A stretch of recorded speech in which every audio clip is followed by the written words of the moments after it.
Une voisine, visitant mon potager, me demanda si elle pouvait cultiver des tomates en pot, car elle ne possédait pour tout jardin qu'une petite cour gravillonnée. Je lui proposai mieux les cultiver tout simplement sur une botte de paille. Si vous avez comme cette dame une petite cour ou une simple terrasse, tentez l'expérience.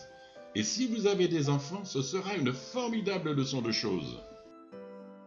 Ils verront évoluer la botte de paille dans le temps, chauffer lors de la préparation, changer de couleur lors du commencement de la décomposition, s'affaisser en automne avec l'apparition de champignons et se transformer enfin en terreau l'hiver.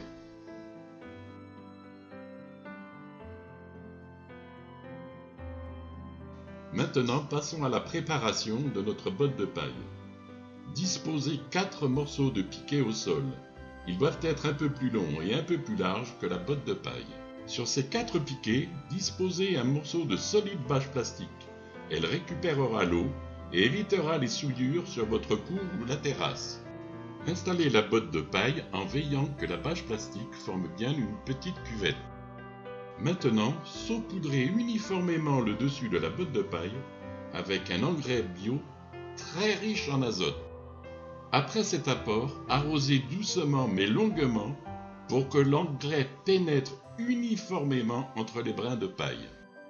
Il faudra répéter cette opération 3 ou 4 fois.